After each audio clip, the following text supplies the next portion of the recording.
Hey y'all, happy Friday. Happy preparation for your Sabbath. It's the weekend, baby. Anyway, you guys know on Fridays, I like to give you guys something to do that's going to help you prosper in your future or your near future to come.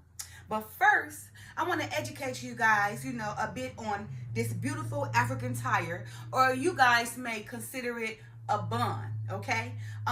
The reason why I wore it, right, to represent beauty, to show you guys back in the ancient days, they wore things like this, right? Because it was beautiful to the men and it was alluring to the men. In fact, Judith of the Apocrypha, and I think chapter 10, verse 3, talks a little bit about it. Now, what I did was, instead of when it, the Apocrypha, because it is right here, Judith chapter 10, but I just, put up a little overview so I can read a little bit about it, okay?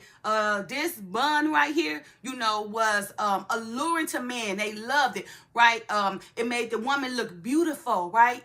She didn't have to go put everything on her to look a certain way. All she had to do was slick her hair up, right, when hair was thick and nice and beauty before women became haughty and caused all their hair to go away, okay? But back then, they had beautiful hair. They push it on up, right, in a beautiful tire, African tire, or a bun, as we may call it, right? And it was alluring to men, and they loved the beauty about her.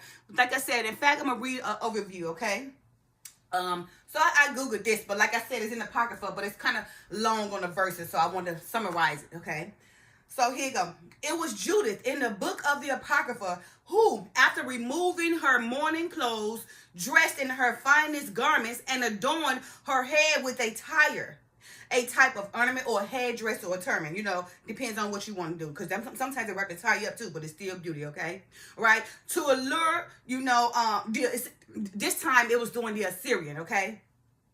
To allure the Assyrian general Holofernes, right? Now, Judith wore this beautiful attire, which caused all who saw her to admire her beauty, to infiltrate the enemy camp and save her city, Bethula, by beheading the general. Okay, so that was a little bit graphic. Okay, but yes, but she did wear that attire because you'd be amazed on how you can put your clothes on, do your hair, and how you can allure men, right?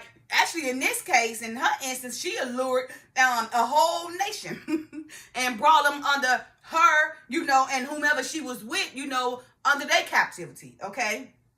Now, for the headpiece itself, it says Judith 10:3 mentions she dressed herself in all womanly finery, including a tire upon her head, specifically to captivate the soldiers in Holofernes, right? So she used her beauty and that beautiful tire. You guys be amazed how this tire right here, people love. And I did it to show you guys, right, that you don't have to go add everything to you to look beautiful, right? But you can use your own natural self to look beautiful, right? If you know how, if you believe in yourself and your own naturalness, okay?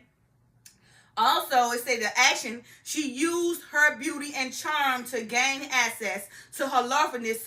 Subsequently, she did take him out, okay? Now, and the impact is, the story of the beautiful Jewish widow is a popular, timeless tale of courage and faith and the triumph of virtue, over tyranny, okay? So just keep in mind, right?